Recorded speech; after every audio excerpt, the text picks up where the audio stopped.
Koga li se stidi moja zemlja, kojoj crno pod nokte zavlači? Što se vode ponornice tiče, što ljubavi nema među ljudima?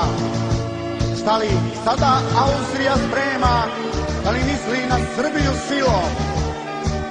Sve je mirno pred sveti odlazak, kad se Ugar odlučio bio da poseje pustoš nad Srbijom.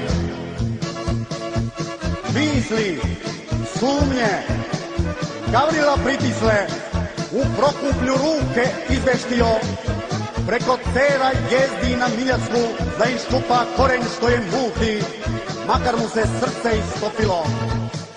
Svete niti zakusala bruje, čelno princip Bosnu upisuje, Tić u lovu cara odstrelio, odronio bistrinom sokola.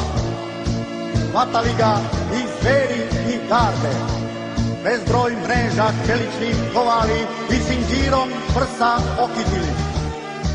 Vezaše ga krvavom oputom, odvedoše nepoznatom Bogu.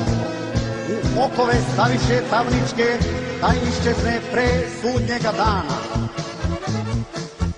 Od tog dana i ovoga trena sa svecima Gavrilo se druži, kraljevi se klanjaju senima, preplavio knjige starostavne, nariču ga starice krajine, letopisac slova ulepšava, a učitelj istoriju pita. Ko je vladar zore u krajini?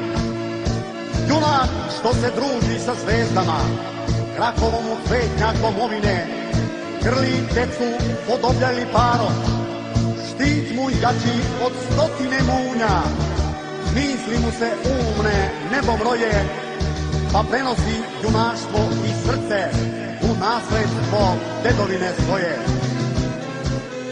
Spomenici u jedan bi stali, u osunčan principov bronzani, iz njeg vatra spori i govori. Na uranku Đurđevka krajine, raspevani slavuju džiku, na tromeđi svetlost razavili, sve u slavu srpskom bojovniku.